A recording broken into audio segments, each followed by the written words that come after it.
Welcome to speed news.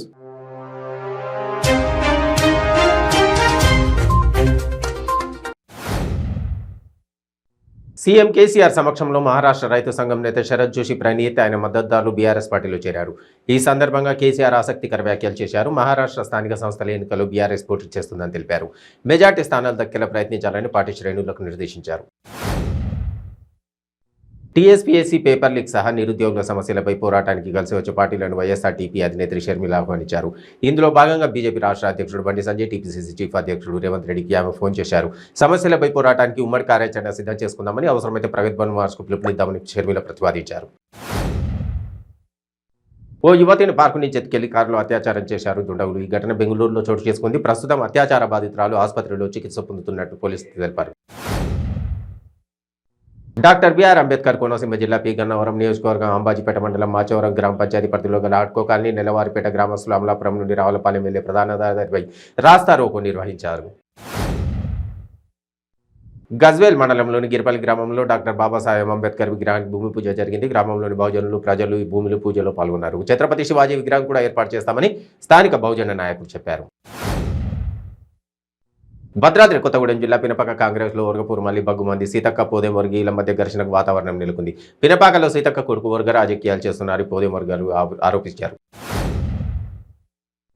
Burgampadu మండలం సారపాకలో Congress party నాయకులు విలేకరుల సమావేశం నిర్వహించారు. ఈ సమావేశంలో కిసాన్ కాంగ్రెస్ మండల అధ్యక్షుడు చింత రవీందర్ రెడ్డి మాట్లాడుతూ తాము అంతా కలిసి ఓట్లు వేయించి పార్టీ కార్యకర్తల కోసం కృషి చేస్తూ ఉంటే తమపై ఇటువంటి దాడి సమంజసమేనని ఆయన ప్రశ్నించారు. డాక్టర్ బిఆర్ అంబేద్కర్ కోనసీమ జిల్లా పి గన్నవరం నియోజకవర్గం ఎమ్మెల్యే కొండేటి చిట్టిబాబు జన్మదిన వేడుకలు నియోజకవర్గంలో ఘనంగా జరిగాయి.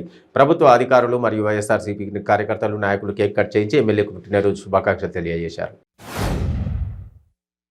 కార్మిక సంఘం నాయకులు ప్రధానంగా తమ దృష్టికి తీసుకొచ్చిన 4 డిమాండ్ల పరిష్కారానికి కృషి చేస్తామని అన్నమయ్య జిల్లా మదనపల్లి చైర్పర్సన్ పరమన మనోజ్ తెలియజేశారు. మదనపల్లి పట్టణంలోని మున్సిపల్ కార్యాలయం ఎదుట ఏఐటీయూసీ ఆధ్వర్యంలో అవుట్ సోర్సింగ్ పారిశుద్ధ్య కార్మికులు ఆందోళన నిర్వహించారు. శ్రీ సత్యసాయి జిల్లా పుట్టపర్తిలో తీవ్ర ఉద్రిక్తత నెలకొంది. టీడీపీ వైసీపీ వర్గాల మధ్య ఘర్షణలు చోటు చేసుకున్నాయి. స్థానిక ఎమ్మెల్యే దుద్దుకుంట శ్రీధర్ రెడ్డి, మాజీ మంత్రి పల్లె రఘునాథ్ రెడ్డి మధ్య సవాలు ప్రసవాళ్లతో పుట్టపర్తి రణరంగంగా మారింది. బీజేపీ జాతీయ కార్యదర్శి సత్యకుమార్ అమరావతి రైతులకు మద్దతు తెలిపి విజయవాడకు వస్తుండగా మార్గమధ్యంలో మండలం వద్ద ఆయన కాన్వాయ్ వద్ద దాడి చేసిన వైసీపీ కార్యకర్తలను వెంటనే కఠినంగా శిక్షించాలని బీజేపీ నేతలు డిమాండ్ చేశారు. మీరక్ కడపలో నిరసనకు దిగారు. ప్రధాని నరేంద్ర మోడీ విద్యార్హతలపై దేశవ్యాప్తంగా ఓ చర్చ నడుస్తుందని, దానిపై ప్రధాని ఎందుకు నోరు మీద పడడం లేదని ఎల్బీనగర్ ఎమ్మెల్యే దేవిరెడ్డి సుధీరెడ్డి ప్రశ్నించారు.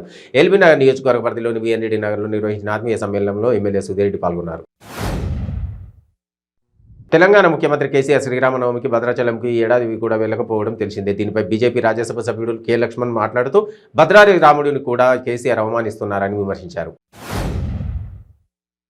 మిర్యాలగూడ సమీపంలోని కొత్తగూడెం గ్రామానికి విచ్చేసిన బండి సంజయ్ కడియం రాజు కుటుంబాన్ని పరామర్శించారు. అణగారిన వర్గాల అభ్యున్నతికి కడియం ఎంతగానో కృషి చేశారని కొనియాడారు. కడియం కుటుంబాన్ని అన్ని విధాలా ఆదుకుంటామని భరోసా ఇచ్చారు. అనంతపురం జిల్లా పెదవడుగూరు మండలంలో నకిలీ బంగారు నాణేల పేరుతో మోసం చేసిన కేసును పోలీసులు ఛేదించారు. మండల కేంద్రంలోని పోలీస్ స్టేషన్ సీఐ చిన్నపెద్ద మీడియా సమావేశం నిర్వహించారు.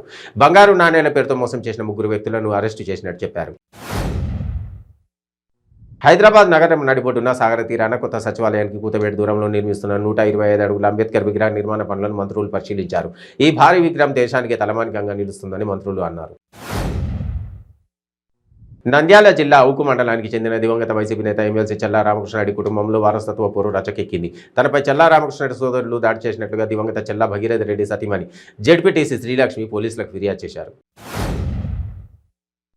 నెల్లూరు జిల్లా కోవూరులో మహిళ దారుణహత్యకు గురైంది. స్థానిక సాయిబాబా మందిరం బస్టాండ్ వెనుక ఉన్న లేఅవుట్లో మహిళ మృతదేహం ఉండగా స్థానికులు గుర్తించి పోలీసులకు సమాచారం అందించారు. పోలీసులు ఘటనా స్థలానికి చేరుకుని మృతదేహాన్ని పరిశీలించారు. మహిళను తలపై బలంగా కొట్టడం కారణంగానే చనిపోయినట్టు పోలీసులు గుర్తించారు. నెల్లూరు జిల్లా కావలి సమీపంలోని జాతీయ రహదారిపై ప్రమాదం జరిగింది. చెన్నై నుండి ఒంగోలు వస్తున్న ఒక కారు ప్రమాదవశాత్తు బోల్తపడింది. ఈ ప్రమాదంలో 2 మహిళలు మృత్యువాత పడ్డారు. తిరుమలలో ఉరుములు మెరుపులతో కూడిన భారీ వర్షంతో భక్తులు తీవ్ర ఇబ్బందులకు గురయ్యారు. అలిపిరి శ్రీమేట్ల ద్వారా వచ్చే భక్తులు తీవ్ర ఇబ్బందులకు గురయ్యారు. విజయవాడలో విషాదం నెలకొంది. విజయవాడ బాంబే కాలనీలో చెరువులోకి ఈతకు వెళ్లిన 4 బాలులు గల్లంతయ్యారు. ఒక బాలుడు మృతి చెందగా 3 బాలులను స్థానికులు రక్షించారు. మృతుడు ఉప్పలత దుర్గాప్రసాద్గా పోలీసులు గుర్తించారు.